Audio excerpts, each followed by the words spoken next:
خالي اللي هو ابو صدفه جاد، ومامتي حسبي الطرف لوك. بتاعت اهالينا يعني بتاعتنا يعني بتاعت العيله، يعني بتاعت عيله زياد عموما يعني. طبعا الله يرحمهم يا رب.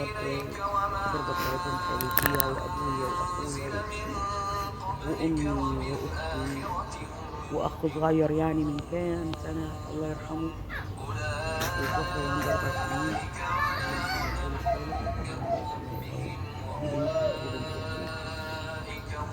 واحنا كنا قاعدين بنقرا قران يعني لامي وخالي.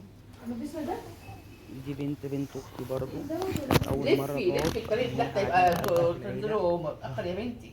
بعد ما وحضري خلصنا وحضري طبعا على رجلك صلاه بتاع دي. المحاضر.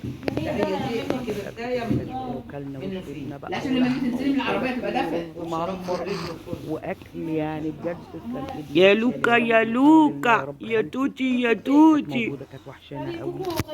اما شفناها كأن شفنا امنا يعني. عايز ربنا تقولك سيبيني في يرحمها حالي، يعني بدأت استقر واحب ويديها الصحه الحياة مع والعافيه يا رب، نفسي. ويرحم امواتنا شفتي واموات يا المسلمين سمر؟ جميعا، وكل سنه فبتاخد وانتم اهو حط طيبين. شمال واسمه يا بقى البت القمر دي.